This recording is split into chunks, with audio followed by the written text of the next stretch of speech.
Assalamualaikum warahmatullahi wabarakatuh.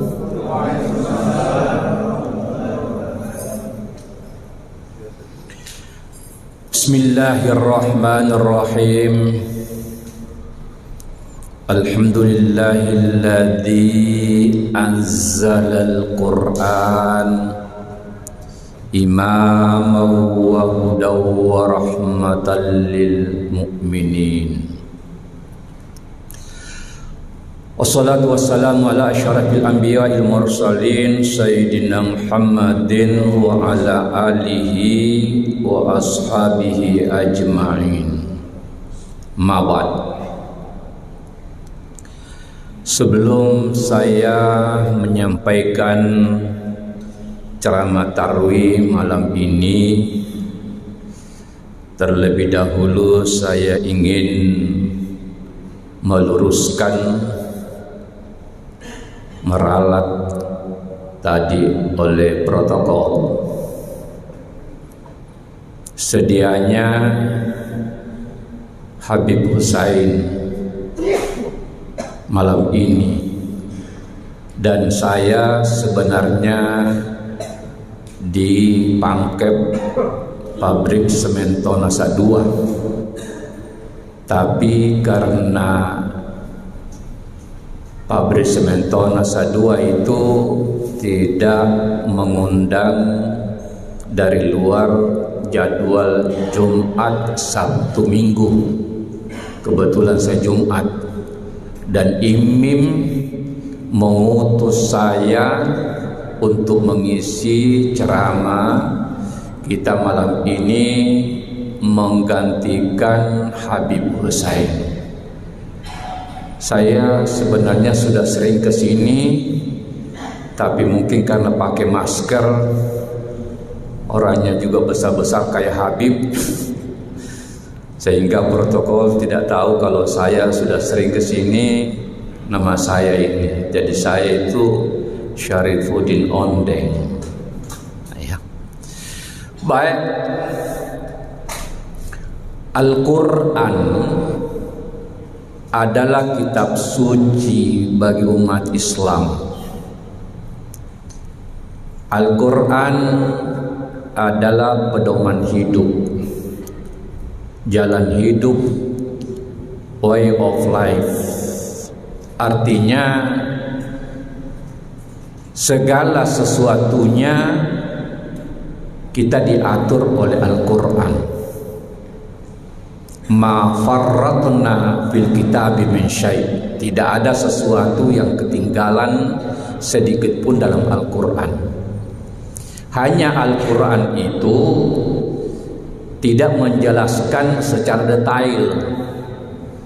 Misalnya aqimus shalah, dirikanlah salat. Bagaimana cara kita melaksanakan salat?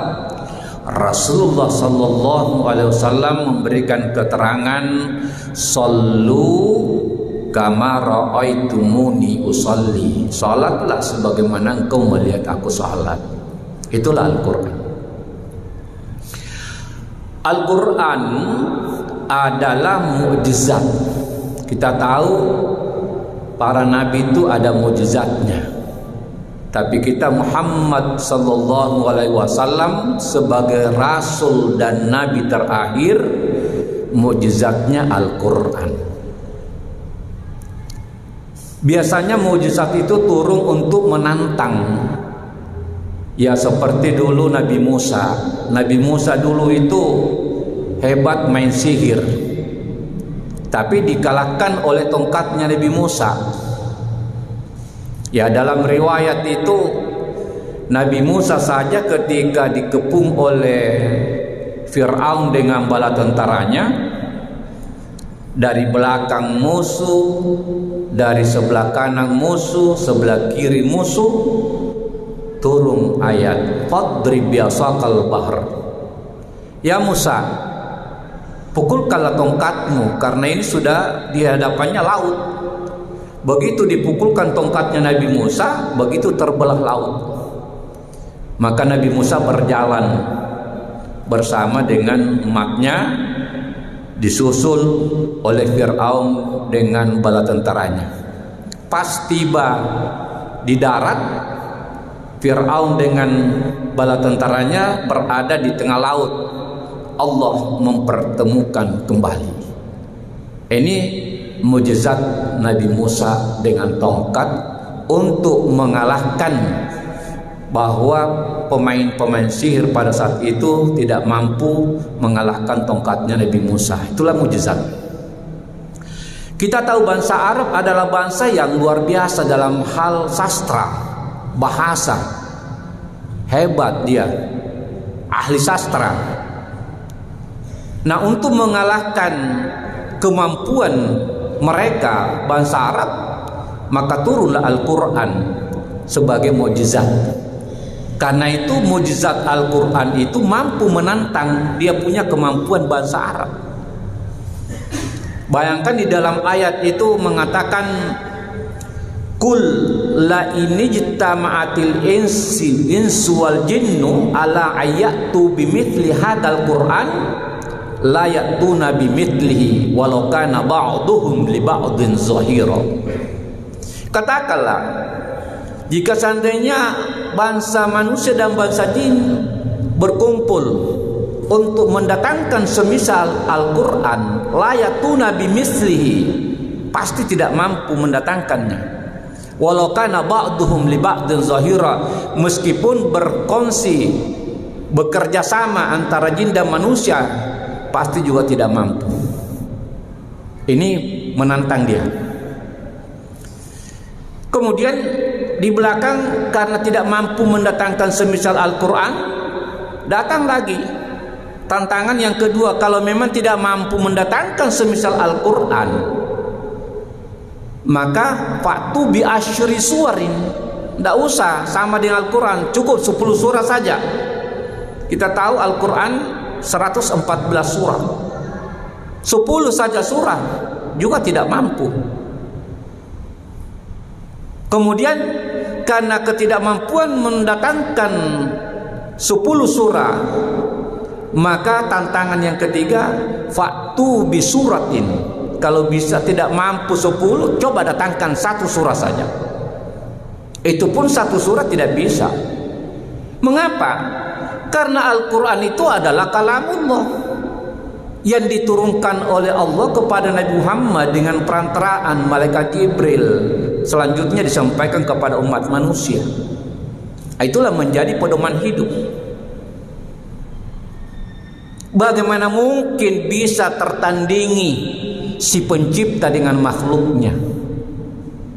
Menunjukkan suatu hal yang sangat luar biasa, dan itulah yang disebut dengan mukjizat.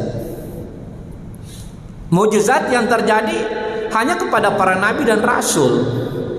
Meskipun bahasa manusia sekarang ini sering muncul mukjizat, seperti tenggelamnya kapal selam itu, sebahagian keluarga yang korban mengatakan kalau ada mukjizat ya mungkin bisa saja terjadi di luar kemampuan manusia.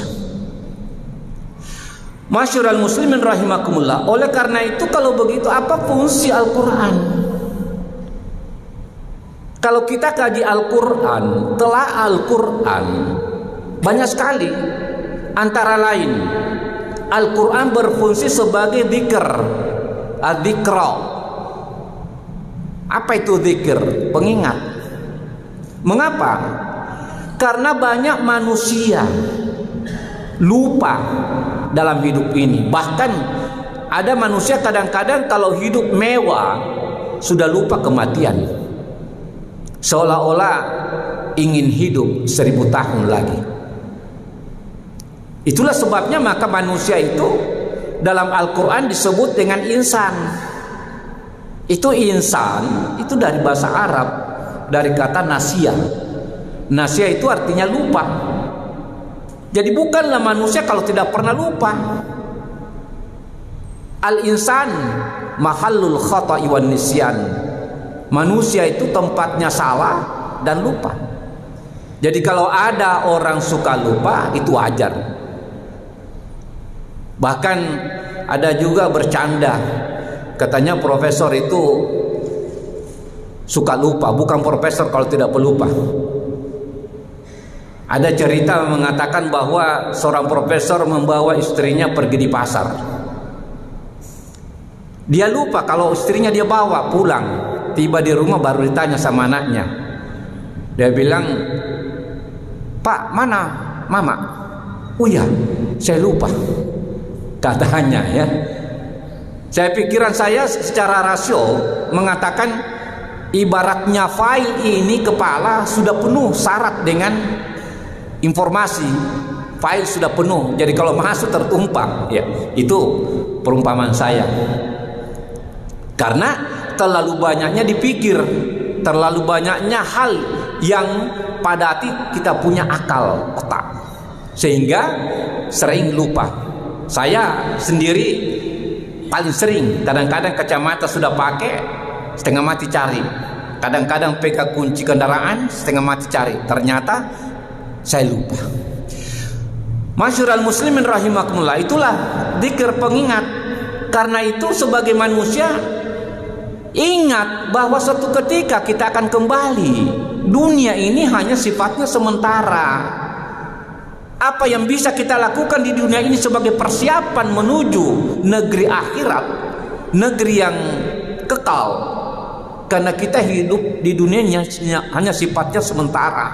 Cepat atau lambat suatu ketika kita kembali. Ingatlah kematian, sehingga dengan mengingat menjadikan kita selalu beribadah, beramal soleh semaksimal mungkin. Apalagi di bulan Ramadan ini, tentu kalian jamaah itu perbanyak membaca Al-Quran. Mumpung pemerintah sekarang ya sudah diperbolehkan kita tarawih. Saya ingat Ramadan yang lalu 1 bulan penuh, bahkan 3 bulan saya tidak ceramah, tidak khutbah lagi. Hanya di rumah 1 bulan penuh tarawih dengan anak-anak, bahkan sholat Idul Fitrinya juga di rumah. Kita bersyukur. Kesyukuran kita inilah kita manfaatkan untuk beribadah secara maksimal. Ini sebagai pengikat. Yang kedua, Al-Quran berfungsi sebagai mau'izah. Al-Quran mengatakan, "Ya ayuhan nas, wahai sekalian manusia, qad ja'atkum mau'izatun min rabbikum wa shifaa'un lima fis sudur." Sungguh telah datang kepadamu apa? Mau'izah, nasihat, pelajaran. Ambillah pelajaran, kajilah Al-Quran. Kita bersyukur di masjid kita ini ada pengajian subuh, mungkin ada diskusi. Tidak lain adalah untuk mengkaji Al-Quran. Kita ambillah pelajaran dari Al-Quran, kita jadikan iktibar, sehingga hidup kita ini setiap langkah, setiap ucapan, setiap kata, setiap perilaku selalu terkontrol. Tidak sembarang kita lakukan. Kalau tidak ada manfaatnya kita tinggalkan. Kenapa? Kan Al-Quran sudah mengajarkan seperti itu. Kemudian yang ketiga, Al-Quran sebagai syifa'un lima fis sudur. Kita ini kan banyak penyakit-penyakit hati. Itu menjadi pengobat, menjadi obat bagi penyakit-penyakit yang ada dalam hati kita. Antara lain, penyakit hati suka kita iri, tidak senang kalau kita bertetangga dengan orang, membangun, beli perabot, beli kendaraan, naik pangkat, dan macam-macam. Ada perasaan kita tidak senang melihat. Kalau ada perasaan di dalam diri kita melihat saudara kita tidak senang mendapatkan rahmat, itulah penyakit hati. Itulah penyakit iri. Dan iri dalam hadis dikatakan menghancurkan seluruh kebaikan-kebaikan yang kita lakukan, sebagaimana api membakar kayu bakar. Jadi idealnya kita semakin rajin beribadah, semakin beramal soleh, kurang itu penyakit-penyakit hati. Al-Quran sendiri mengakui bahwa di dalam diri manusia ada penyakit. Fi qulubihim maradun fazadahumullahu marada. Di dalam hati manusia ada penyakit, lalu Allah menambah penyakit itu. Penyakit yang lain takabur, merasa bangga, merasa egois. Kalau kita punya pangkat, punya harta, punya keturunan, seolah-olah kita merasa diri kita lebih hebat dari orang lain. Padahal Al-Quran sudah mengatakan inna akramakum indallahi atqakum. Sesungguhnya yang paling mulia di antara kamu si Allah adalah orang yang paling takwa. Biar kaya kalau tidak takwa, biar pejabat kalau tidak takwa, biar keturunan bangsawan kalau tidak takwa. Ada hamba sahaya tapi takwa, itu lebih baik. Masyiral muslimin rahimakumullah. Karena itu penyakit hati ini kita kikis. Kalau ada perasaan tidak senang, ambil Al-Quran, berwudu, baca baik-baik, hayati apa makna yang terkandung dalam Al-Quran. Sehingga Al-Quran itu menjadi syifa, obat bagi penyakit-penyakit hati. Masyiral muslimin rahimakumullah. Kemudian yang keempat, fungsi Al-Quran adalah hudan. Di dalam Al-Quran disebutkan dzalikal kitab, yang demikian kitab. Kitab apa? Al-Quran. La raiba fihi, makna la raiba fihi la syakka wa la raiba, tidak ada keraguan-raguan di dalamnya. Karena itu kajilah Al-Quran. Tidak ada keraguan-raguan di dalamnya, semua mengandung kebenaran. Ada janji dan ancaman, ada kisah para nabi dan rasul, ada prinsip-prinsip akidah, ada prinsip syariah. Bahkan konsep ilmu pengetahuan pun di dalam Al-Quran. Ini yang dimaksud tadi, ma farratna fil kitab min syai', tidak ada sesuatu yang ketinggalan di dalam Al-Quran. Semua ada, tinggal kita mengkaji. Masyiral muslimin rahimakumullah. Mudah-mudahan di bulan Ramadan ini kita diberikan berkah oleh Allah Subhanahu wa taala. Bagi para jamaah yang rajin melaksanakan ibadah, beramal soleh, maksimalkan ibadah, insyaallah kita keluar dari Ramadan seperti yang disabdakan oleh Rasulullah, kayaumi waladat ummu, seperti bayi yang baru lahir. Demikian Allahumma biqil aqamit thariq. Assalamualaikum warahmatullahi wabarakatuh.